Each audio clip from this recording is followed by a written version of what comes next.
Hello dear students, मैं हूं मिथिलेश कुमार और आप सभी लोगों का स्वागत करता हूं आज के इस क्लास में। तो डी फार्मा एंट्रेंस एग्जाम 2025 के लिए रेस्पिरेटरी सिस्टम जो आपका जूलॉजी का चैप्टर है उसमें आपको एरोबिक एंड एनारोबिक रेस्पिरेशन एक टॉपिक है, यानी कि वायवीय और अवायवीय श्वसन, जो कि आज के इस क्लास में मैं कंटिन्यू करने वाला हूं। ध्यान रखिएगा, इस एरोबिक और एनारोबिक से जो ये हॉट टॉपिक है, जेई का जो यूपी पॉलिटेक्निक ग्रुप ई का एग्जाम है, वो बहुत ज़्यादा चांसेस है कि इस चैप्टर से इस बार एग्जाम में ये टॉपिक से सवाल बने, वायवीय और अवायवीय श्वसन। जैसे कि आपको क्या क्या पढ़ना है इसमें, सबसे पहले मैं बताऊंगा कि एरोबिक रेस्पिरेशन क्या होता है, एनारोबिक रेस्पिरेशन क्या होता है, और एनारोबिक कितने प्रकार का होता है। जैसे अल्कोहलिक फर्मेंटेशन होता है, लैक्टिक एसिड फर्मेंटेशन होता है, कुछ मिक्स्ड एसिड फर्मेंटेशन होते हैं। फिर उसको मैं थ्योरेटिकली भी एक्सप्लेन करूंगा, फ्लो चार्ट के माध्यम से करूंगा, और इसी में थोड़ा बहुत ग्लाइकोलाइसिस समझेंगे, Krebs cycle, citric acid cycle जिसको कहते हैं वो सब समझेंगे, और अवायवीय श्वसन के बारे में पढ़ेंगे। और सबसे अच्छी बात है, एग्जाम में पूछे हुए सारे सवाल करेंगे, तो फिर आपका कंफर्मेशन हो जाएगा कि हाँ भैया सवाल कैसे आता है। ठीक है, तो सभी लोग है ना तैयार रहिएगा और अच्छे से कंटिन्यू करिएगा। ठीक है, तो हम लोग वायवीय श्वसन और अवायवीय श्वसन में अंतर पढ़ने वाले हैं। ठीक है, रेस्पिरेशन क्या होता है बताइए। तो हमने बताया था कि ब्रीदिंग और रेस्पिरेशन में अंतर क्या होता है। तो ब्रीदिंग की अगर बात करें तो सिंपली एयर इन करना यानी इनहेलेशन, और एयर आउट करना यानी एक्सेलेशन, यानी कि सांस अंदर लेना और सांस बाहर छोड़ना, ये आपका प्रक्रिया ब्रीदिंग कहलाता है ना।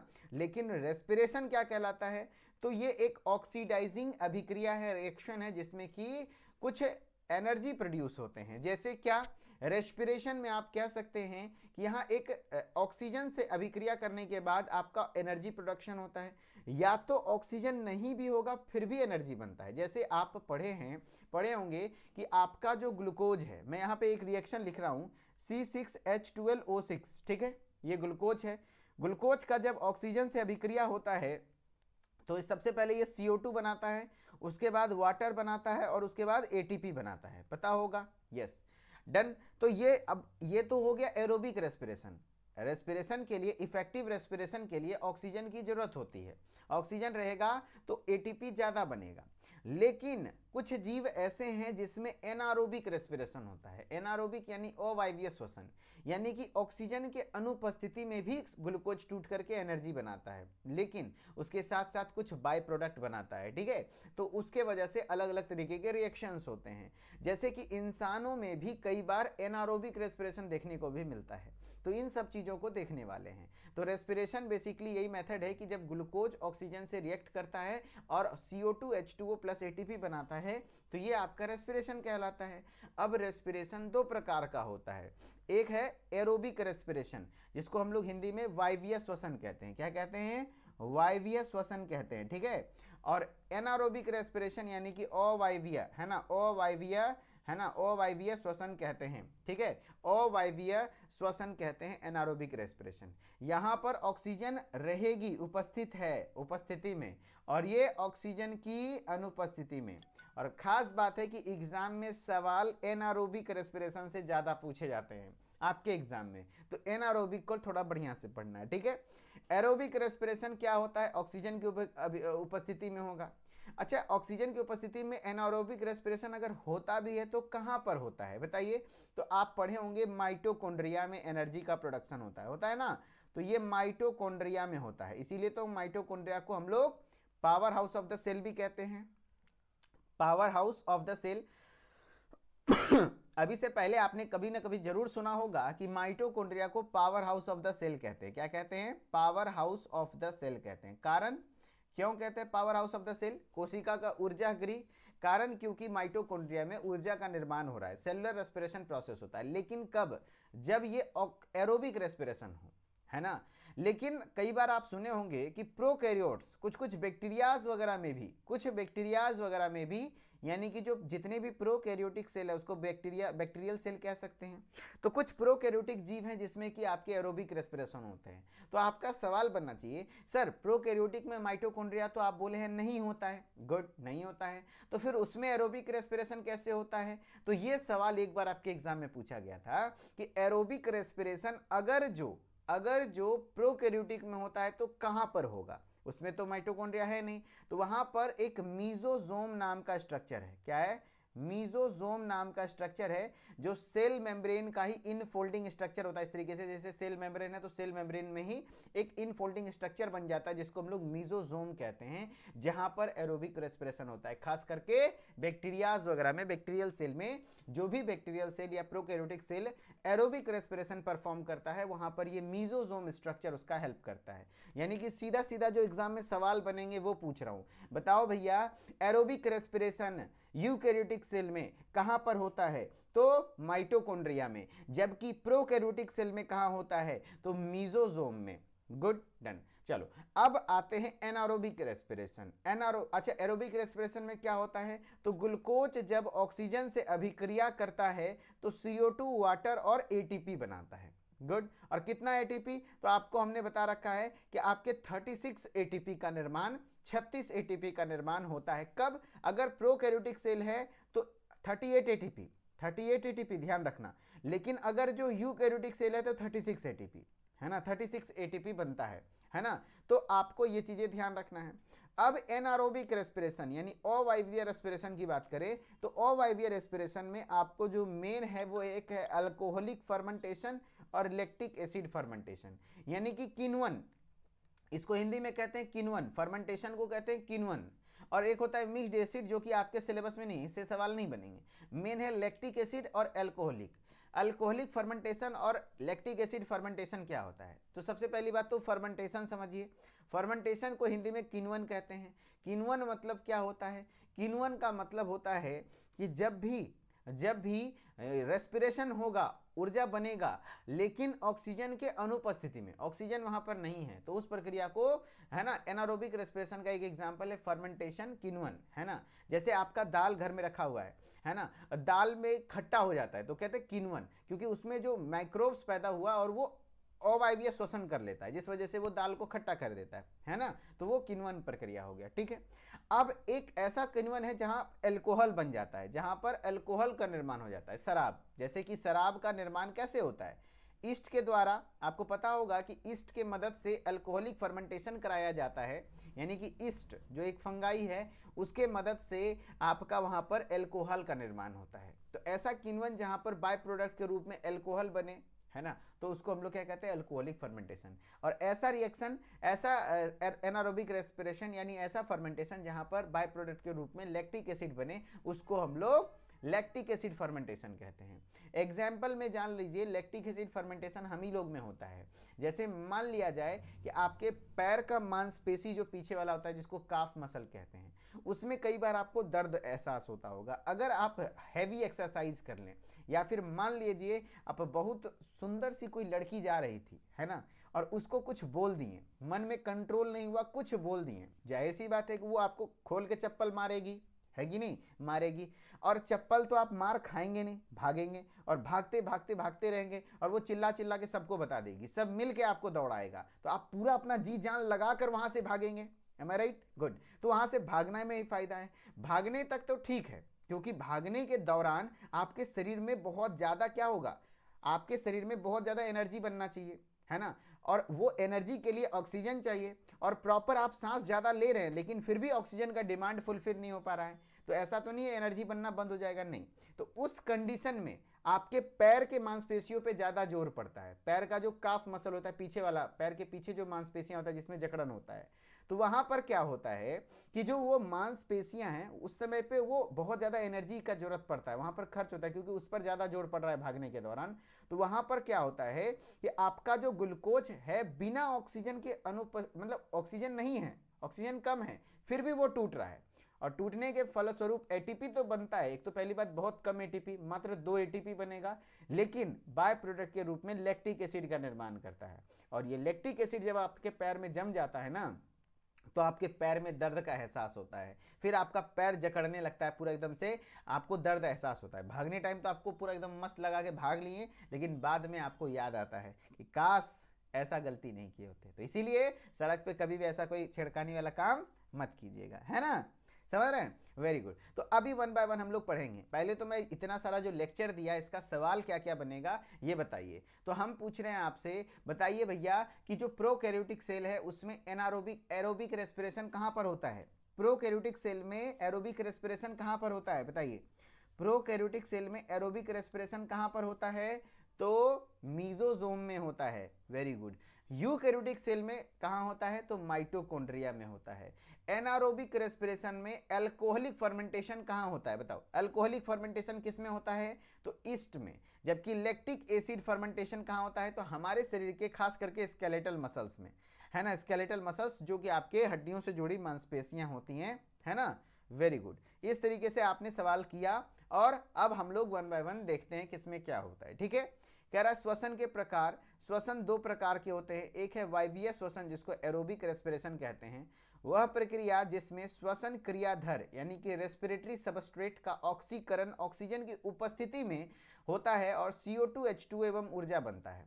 रेस्पिरेटरी सबस्ट्रेट यानी कि किसके द्वारा एनर्जी बन रहा है? अगर यहाँ पर ग्लूकोज के द्वारा एनर्जी बन रहा है, जैसे C6H12O6 है, उसका आपका 6O2 ऑक्सीजन के उपस्थिति में आपका अभिक्रिया हुआ तो 6CO2 आपका 6 गो कार्बन डाइऑक्साइड बना, 6 गो वाटर बना एंड 686 कैलोरी एनर्जी बन गया। ठीक है, किलो कैलोरी एनर्जी बन गया। ठीक है, उसी चीज को इंग्लिश में पढ़िए। देखो टाइप्स ऑफ रेस्पिरेशन यानी श्वसन के प्रकार। रेस्पिरेशन दो टाइप्स के होते हैं, एक है एरोबिक जिसको हम लोग वायवीय श्वसन कहते हैं। कह रहा है it is the process in which respiratory substrate, है ना, यानी कि जो श्वसन क्रियाधर जैसे ग्लूकोज है ऑक्सीडाइज होता है किसके प्रेजेंस में? ऑक्सीजन के प्रेजेंस में, रिजल्टिंग इन प्रोडक्शन क्या बनता है? CO2 water and energy. And the chemical equation कुछ इस प्रकार से है कि C6H12O6 का ऑक्सीजन होता है, सॉरी अभी रिएक्शन होता है ऑक्सीजन से और 6CO2 6H2O plus 686 kilo calorie of energy का निर्माण करता है। इस तरीके से आपका एनर्जी का भी निर्माण हो जाता है। Done, very good. अब क्या कह रहा है कि इस तरीके से जो आपका, अभी हम लोग वायवीय श्वसन पहले पढ़ेंगे, ठीक है, उसके बाद अवायवीय श्वसन पढ़ेंगे। ठीक है, पहले तो वायवीय श्वसन पढ़ेंगे। तो जैसा कि आपने देखा कि C6H12O6 का जब ऑक्सीजन से अभिक्रिया बनता है होता है तो CO2 H2O और एनर्जी का निर्माण होता है। तो ऐसा नहीं कि ये सिंगल स्टेप प्रोसेस नहीं है, यहाँ पर भी ग्लूकोज पहले टूटता है। ग्लूकोज अलग अलग साइकिल में चलता है। ठीक है, ग्लूकोज का सबसे पहले क्या हो जाता है, ध्यान से सुनना, मैं आपको एक चीज दिखा रहा हूं कि ग्लूकोज का सबसे पहले ग्लाइकोलाइसिस होता है। कोई पूछेगा ग्लाइकोलाइसिस क्या होता है? तो लाइसिस वर्ड मतलब होता है ब्रेक डाउन, ग्लाइको मतलब ग्लूकोज, यानी ग्लूकोज का ब्रेक डाउन होता है। ग्लूकोज का ब्रेक डाउन होता है, यानी कि ग्लूकोज का सबसे पहले ब्रेक डाउन होता है और वो किस में बदलता है? पायरुविक एसिड में। तो सवाल ये बनता है कि ग्लूकोज का जो ब्रेक डाउन होता है उसको क्या कहते हैं? उसको क्या कहते हैं? तो ग्लाइकोलाइसिस कहते हैं। एंड ग्लाइकोलाइसिस के दौरान एक ग्लूकोज मॉलिक्यूल से कितने पायरुविक एसिड बनते हैं? तो ध्यान रखना, ग्लूकोज का फॉर्मूला क्या होता है? C6H12O6 यानी कि 6 कार्बन मॉलिक्यूल है, पायरुविक एसिड 3 कार्बन मॉलिक्यूल में कन्वर्ट होता है। तो एक मॉलिक्यूल ऑफ ग्लूकोज से 2 मॉलिक्यूल ऑफ पायरुवेट यानी कि पायरुविक एसिड, उसी को कहते हैं, पायरुविक एसिड का निर्माण होता है। यानी सबसे पहला क्या होगा? ग्लाइकोलाइसिस होगा। सबसे पहला प्रक्रिया क्या होगा? ग्लाइकोलाइसिस होगा। और इस ग्लाइकोलाइसिस में एक molecule of glucose 2 molecule of pyruvic acid में टूटेगा। क्या करेगा? 1 मॉलिक्यूल ऑफ ग्लूकोज कन्वर्ट हो जाएगा 2 मॉलिक्यूल ऑफ पायरुविक एसिड में, जिसको पायरुवेट कहते हैं। ठीक है, अब इसके बात करें कि ग्लाइकोलाइसिस वगैरह जो प्लांट रेस्पिरेशन में मैं पढ़ाऊंगा कि ग्लूकोज का क्या होता है। पहले आपका ग्लूकोज 6 फॉस्फेट में होता है, फ्रक्टोज 6 फॉस्फेट, ये पूरा डिटेल अभी आपको याद नहीं करना है, वो प्लांट रेस्पिरेशन में। लेकिन जो ग्लाइकोलाइसिस का प्रक्रिया होता है वो होता है कि ग्लूकोज सबसे पहले जो 6 कार्बन मॉलिक्यूल है वो 3 कार्बन मॉलिक्यूल में होता है। और ये ग्लाइकोलाइसिस का अभिक्रिया होता कहां पे है? तो आपके सेल के साइटोप्लाज्म में। ये कहां होता है? साइटोप्लाज्म में। क्या इस प्रोसेस के लिए ऑक्सीजन की नीड होती है? नहीं, इसके लिए ऑक्सीजन की जरूरत ही नहीं है। जब वो माइटोकॉन्ड्रिया में जाएगा क्रेब साइकिल में, है ना, सबसे पहले मान लो ये सेल है आपका, ये आपका सेल है, ये सेल में न्यूक्लियस है और ये माइटोकॉन्ड्रिया है। तो ये साइटोप्लाज्म में ही ग्लूकोज पायरुविक एसिड में टूट जाएगा और वो पायरुविक एसिड के बाद तब वो माइटोकॉन्ड्रिया में जाएगा और माइटोकॉन्ड्रियल मैट्रिक्स में एक साइकिल चलता है जिसको हम लोग क्रेब साइकिल या सिट्रिक एसिड साइकिल या फिर इसी को हम लोग TCA साइकिल कहते हैं, ट्राई कार्बोक्सिलिक एसिड साइकिल, है ना, इसी को हम लोग TCA साइकिल कहते हैं, है ना, TCA साइकिल, ध्यान रखना। तो ये क्रेब साइकिल में एंटर करेगा अब वो क्रेब साइकिल में एंटर कहाँ होता है, पूछा जाएगा क्रेब साइकिल कहाँ होता है, तो माइटोकॉन्ड्रियल मैट्रिक्स में। कहाँ होता है, माइटोकॉन्ड्रियल मैट्रिक्स में, माइटोकॉन्ड्रियल मैट्रिक्स में, यानी कि माइटोकॉन्ड्रिया के द्रव में। ठीक है, गुड। अब उसके बाद यहां पर जाकर के धीरे धीरे एटीपी बनने का काम करता है। देखो एटीपी बन रहा है ना, अलग अलग फॉर्म में एटीपी वगैरह बनते हैं। तो यहाँ पे प्रोसेस इस प्रकार से चलता है कि सबसे पहले ये जो आपका ग्लूकोज है एरोबिक रेस्पिरेशन में ग्लाइकोलाइसिस का प्रक्रिया होता है। पहला क्या होता है, ग्लाइकोलाइसिस। उसके बाद क्रेब साइकिल में एंटर करता है। तो ग्लूकोज का एक अणु से पायरुविक अम्ल के 2 अणुओं का निर्माण होता है। यह प्रक्रिया ग्लाइकोलाइसिस कहलाती है। बताओ ग्लाइकोलाइसिस क्या होता है। In this process, 1 molecule of glucose is converted into 2 molecule of pyruvic acid। यानी कि ग्लाइकोलाइसिस की प्रक्रिया में एक मॉलिक्यूल ग्लूकोज कन्वर्ट होता है 2 मॉलिक्यूल ऑफ पायरुविक एसिड में। Very good. And this process takes place in the cytoplasm of the cell. Cell के कोशिका द्रव्य यानी कि साइटोप्लाज्म में होता है। वही चीजें लिखा हुआ है, ग्लाइकोलाइसिस कोशिका द्रव्य में यानी साइटोप्लाज्म में होती है। कहाँ होता है, साइटोप्लाज्म में होता है। एंड देन वो किस में जाता है, क्रेब साइकिल में जाता है। And in the Kreb cycle यानी कि क्रेब चक्र में अब वो पायरुविक अम्ल के ऑक्सीकरण से, ध्यान रखना यहां पर ऑक्सीजन की जरूरत पड़ती है, चाहे वो एरोबिक रेस्पिरेशन हो चाहे वो एनारोबिक। सबसे पहले ग्लूकोज का क्या होगा, सबसे पहले ग्लूकोज का क्या होगा, ग्लाइकोलाइसिस। और ग्लाइकोलाइसिस से क्या बनेगा, वो पायरुविक एसिड, है ना, पायरुविक एसिड। ठीक है, तो उसके बाद वहां से होगा कि अगर वो माइटोकॉन्ड्रिया में चला गया तब तो एल्कोहलिक तब तो वो एरोबिक रेस्पिरेशन हो गया, है ना। तो ऑक्सीकरण से क्या हो जाएगा, ऊर्जा, कार्बन डाइऑक्साइड तथा जल निकलता है। वही बात है कि पायरुविक एसिड ऑक्सीडाइज होता है और वो एनर्जी रिलीज करता है, कार्बन डाइऑक्साइड और वाटर बनाने का काम करता है ना, है ना, वेरी गुड, है ना। तो ग्लाइकोलाइसिस और क्रेब साइकिल यही चीजें हैं जो कि ग्लाइकोलाइसिस और क्रेब साइकिल को आपको समझना है, जो कि मैंने बताया। अब क्या रहा है, क्या यूकैरियोटिक कोशिका में, देखो यूकैरियोटिक कोशिका में एक ग्लूकोज अणु के ऑक्सीकरण से 36 एटीपी प्राप्त होते हैं। यानी in a eukaryotic cell oxidation of 1 glucose molecule results in the production of 36 ATP molecule.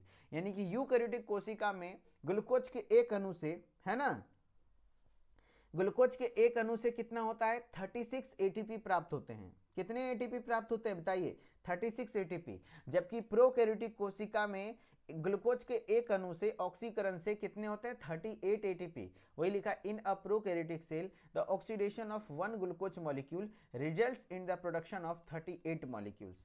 यहाँ पर 38 मॉलिक्यूल्स होते हैं। ठीक है, तो इस तरीके से आपका वायवीय श्वसन कंप्लीट होता है। मैं एक बार रिवीजन करा रहा हूं मैं क्या क्या पढ़ाया हूं, है ना, एक बार ध्यान से सुनना। वायवीय श्वसन, एरोबिक रेस्पिरेशन, ब्लैक स्क्रीन पे मैं थोड़ा सा आपको क्लियर लिख लिख के बताता हूं। ये जो आपका एरोबिक रेस्पिरेशन है, बताओ, ये जो आपका एरोबिक रेस्पिरेशन है, एरोबिक रेस्पिरेशन जिसको आप लोग कहते हो, वायवीय श्वसन, है ना, रेस्पिरेशन की बात करेंगे तो इसमें आपका सबसे पहला स्टेप क्या होता है, ग्लाइकोलाइसिस। सबसे पहला स्टेप क्या होता है, ग्लाइकोलाइसिस, है ना, ग्लाइकोलाइसिस। एंड उसके बाद क्या होता है, क्रेब साइकिल। उसके बाद क्या होता है, क्रेब साइकिल। ग्लाइकोलाइसिस में क्या होता है, ग्लूकोज का, है ना, ग्लूकोज किस में कन्वर्ट हो जाता है, पायरुविक एसिड में। किस में हो जाता है, पायरुविक एसिड में। एंड देन ये पायरुविक एसिड, है ना, पायरुविक एसिड आपका क्रेब साइकिल में आता है जो कि माइटोकॉन्ड्रिया के मैट्रिक्स में होता है। तब जाकर के CO2 plus water plus ATP का निर्माण होता है। तो ये सीक्वेंस में एरोबिक साइकिल आपका चलता है। ठीक है, गुड।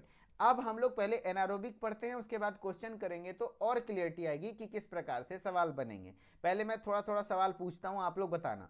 देखो सवाल जो एग्जाम में पूछे जाते हैं वो कुछ इस प्रकार से पूछे जाएंगे, आपको मैं हाईलाइट कर करके बताता हूं।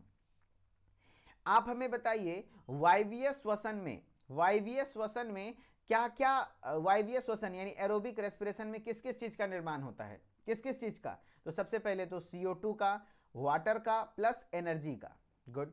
अगर बात करें वायवीय श्वसन में जो आपका सबसे पहली प्रक्रिया होती है वो क्या होती है बताइए। तो सबसे पहली प्रक्रिया क्या होती है, ग्लाइकोलाइसिस। वो क्या होती है, ग्लाइकोलाइसिस। यानी कि ग्लूकोज, है ना, ग्लूकोज का जो टूटना होता है, ग्लूकोज अच्छा, ग्लाइकोलाइसिस में ग्लूकोज कितने अणुओं में कितने पायरुविक एसिड का मॉलिक्यूल बनाता है? तो 2। कारण क्योंकि ग्लूकोज 6 कार्बन का मॉलिक्यूल है, जबकि पायरुविक एसिड 3 कार्बन का मॉलिक्यूल है। तो 6 कार्बन वाला जो होता है 1 मॉलिक्यूल ऑफ ग्लूकोज, यानी 1 molecule glucose 2 molecule of pyruvic acid में कन्वर्ट होता है। और ये होता कहाँ पर है? सेल के साइटोप्लाज्म में। और ये एक एनारोबिक प्रोसेस है, यानी इसके लिए ऑक्सीजन की जरूरत नहीं होती है। यहां तक ऑक्सीजन की जरूरत नहीं है, लेकिन यहां पे एनर्जी भी तो नहीं बना है ना, बहुत कम एनर्जी बनी है अभी। लेकिन अगर जो इसको एनर्जी बनाना है तो उसको माइटोकॉन्ड्रिया के अंदर जाके क्रेब साइकिल में एंटर करना होगा। एंड क्रेब साइकिल में जाने के बाद वो पायरुविक एसिड ऑक्सीडाइज होता है, ऑक्सीजन से अभिक्रिया करता है, एनर्जी रिलीज करता है, कार्बन डाइऑक्साइड और वाटर भी रिलीज करता है ना। तो इस तरीके से आपका चलता है। अब है अवायवीय श्वसन, जिसको हम लोग किण्वन कहते हैं, है ना। अवायवीय श्वसन, जिसको हम लोग किण्वन या एनारोबिक रेस्पिरेशन भी कहते हैं, जिसको कि किण्वन या एनारोबिक रेस्पिरेशन भी कहते हैं, ठीक है। उसमें सबसे पहला हम लोग क्या पढ़ेंगे? अल्कोहलिक फर्मेंटेशन, है ना। सबसे पहले क्या पढ़ेंगे? अल्कोहलिक फर्मेंटेशन, है ना। उसके बाद लैक्टेट फर्मेंटेशन यानी लैक्टिक एसिड फर्मेंटेशन, ठीक है। क्या होता है अल्कोहलिक फर्मेंटेशन सर? चलो मैं बताता हूं आपको, ध्यान से सुनना। आपको मैं बता रहा हूं, सबसे पहले तो ग्लूकोज का आपका पायरुविक एसिड में निर्माण होगा। ये देखो, ये ग्लूकोज है ना, चाहे वो एरोबिक हो या एनारोबिक हो। यहां पर पहला प्रोसेस जो है ग्लूकोज का पायरुविक एसिड यानी पायरुवेट उसी को कहते हैं, है ना। तो ध्यान रखना, पायरुवेट में कन्वर्ट होना ये होना है, चाहे वो एरोबिक हो या एनारोबिक हो। 1 मॉलिक्यूल ऑफ ग्लूकोज से 2 मॉलिक्यूल ऑफ पायरुवेट बन गया, ठीक है। अब अगर जो इसको फर्मेंटेशन करना है अल्कोहलिक, है ना, तो यहां पर इसका क्या होगा? अब ये पायरुविक एसिड आपका सबसे पहले तो डी कार्बोक्सिलेशन होगा, यानी इसमें से CO2 बाहर निकलेंगे और ये 2 एसिटल्डिहाइड में कन्वर्ट हो जाएगा। एंड 2 एसिटल्डिहाइड में कन्वर्ट होने के बाद वो इथेनॉल मतलब क्या होता है ना, C2H5OH, याद करो, यानी पीने योग्य शराब। और होता कहां पर है? ईस्ट में होता है। ये चीजें होती कहां पर है? ईस्ट में। यानी अल्कोहलिक फर्मेंटेशन में पायरुविक एसिड के बाद वो इथेनॉल की ओर घूम जाता है ना। तो वही चीजें बोलना चाह रहा है, वह प्रक्रिया जिसमें श्वसन क्रियाधर रेस्पिरेटरी सबस्ट्रेट का CO2 एवं अल्कोहल में अपूर्ण ऑक्सीकरण होता है।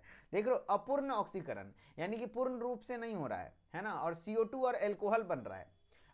एरोबिक में क्या था? CO2 बन रहा था, वाटर बन रहा था, एनर्जी बन रहा था। लेकिन यहां पर क्या बन रहा है? देखो, ईस्ट सेल, खास करके ईस्ट सेल में, वहां पे भी ग्लूकोज से ही होगा। तो यहां पर जो होगा, ग्लूकोज क्या कर रहा है?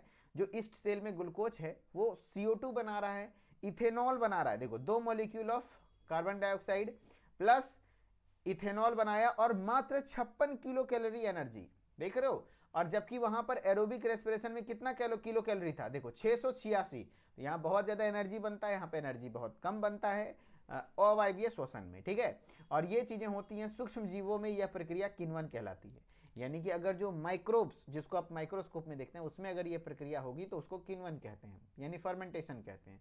वही चीजें इंग्लिश में लिखा है एनारोबिक रेस्पिरेशन, जिसको फर्मेंटेशन कहते हैं। अल्कोहलिक फर्मेंटेशन में होता क्या है? In this process which the respiratory substrate undergoes incomplete oxidation, यहाँ इनकम्प्लीट ऑक्सीडेशन होता है एंड बनाता है CO2 और अल्कोहल। केमिकल इक्वेशन इसका क्या है? ईस्ट सेल में C6H12O6 CO2 बनाता है, इथेनॉल, देख रहे हो यही शराब है, C2H5OH, पीने योग्य शराब, इसी प्रोसेस से बनता है। एंड 56 किलो कैलोरी एनर्जी बनता है। एंड माइक्रो ऑर्गेनिजम्स यानी सूक्ष्म जीवों में यह प्रोसेस फर्मेंटेशन कहलाता है, फर्मेंटेशन कहलाता है।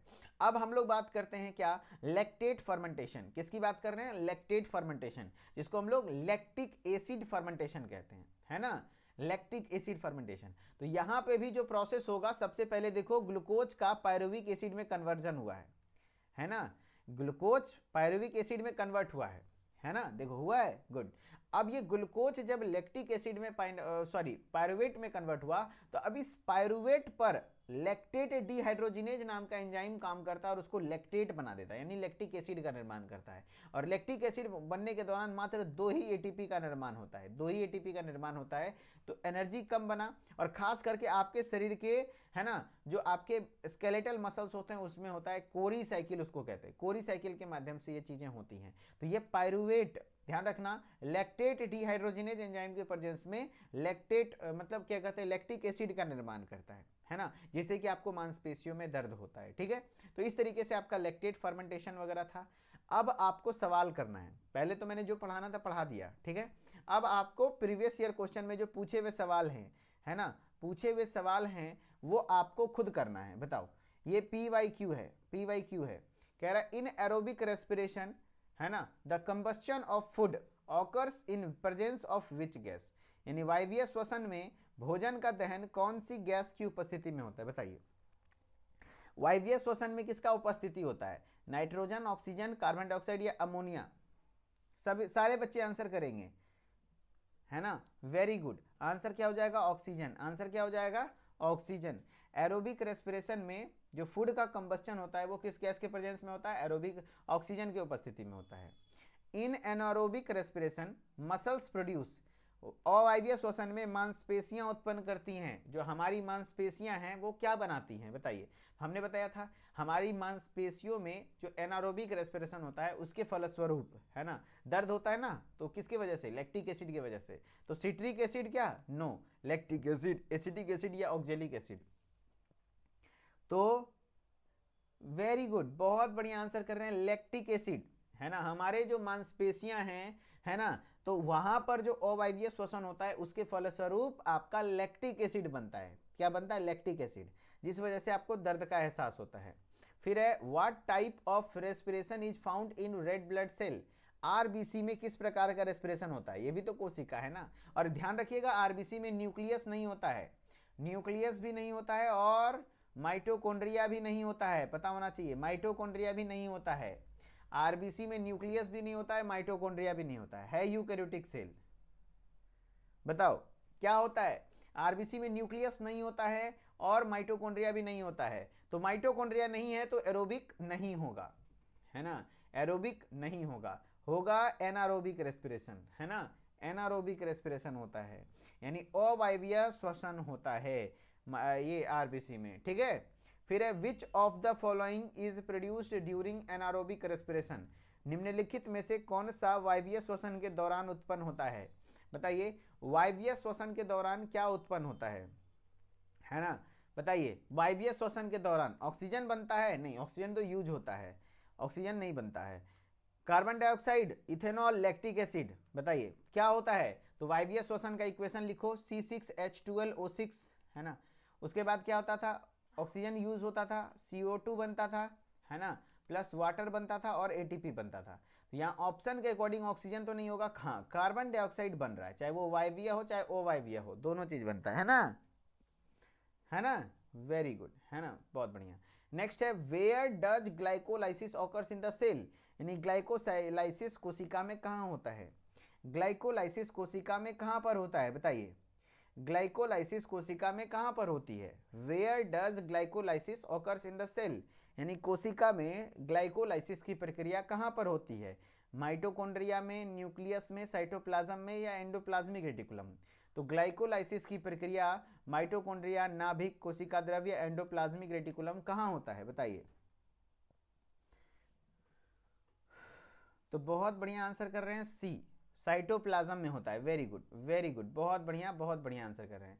Where does glycolysis occurs in the cell, तो आंसर हो जाएगा सी, यानी कि साइटोप्लाज्म, है ना, साइटोप्लाज्म में होता है। बहुत बढ़िया, लाजवाब। नेक्स्ट है what is the end product of glycolysis, बताओ ग्लाइकोलाइसिस का अंतिम उत्पाद क्या है, यानी कि जो लास्ट प्रोडक्ट क्या है, जो ग्लाइकोलाइसिस के फलस्वरूप बनता क्या है। Pyruvic acid, lactic acid, glucose या एसिटाइल कोएंजाइम ए। बताओ, pyruvic acid, lactic acid, glucose या एसिटाइल कोएंजाइम ए, है ना। बताइए इसका आंसर क्या हो जाएगा, what is the end product of glycolysis, glycolysis का एंड प्रोडक्ट क्या है, तो आंसर हो जाएगा ए। वेरी गुड, लाजवाब, पायरुविक एसिड, है ना, pyruvic acid. What is the end product of glycolysis, तो क्या हो जाएगा, पायरुविक एसिड, है ना, वेरी गुड। नेक्स्ट है where does the Kreb cycle takes place in the cell, यानी क्रेब चक्र में कोशिकाएं में, क्रेब चक्र कोशिका में कहाँ होता है, बताओ। Where does the Kreb cycle takes place in the cell, cell में क्रेब साइकिल कहाँ होता है, साइटोप्लाज्म में, न्यूक्लियस में, माइटोकॉन्ड्रियल मैट्रिक्स में, प्लाज्मा मेम्ब्रेन में।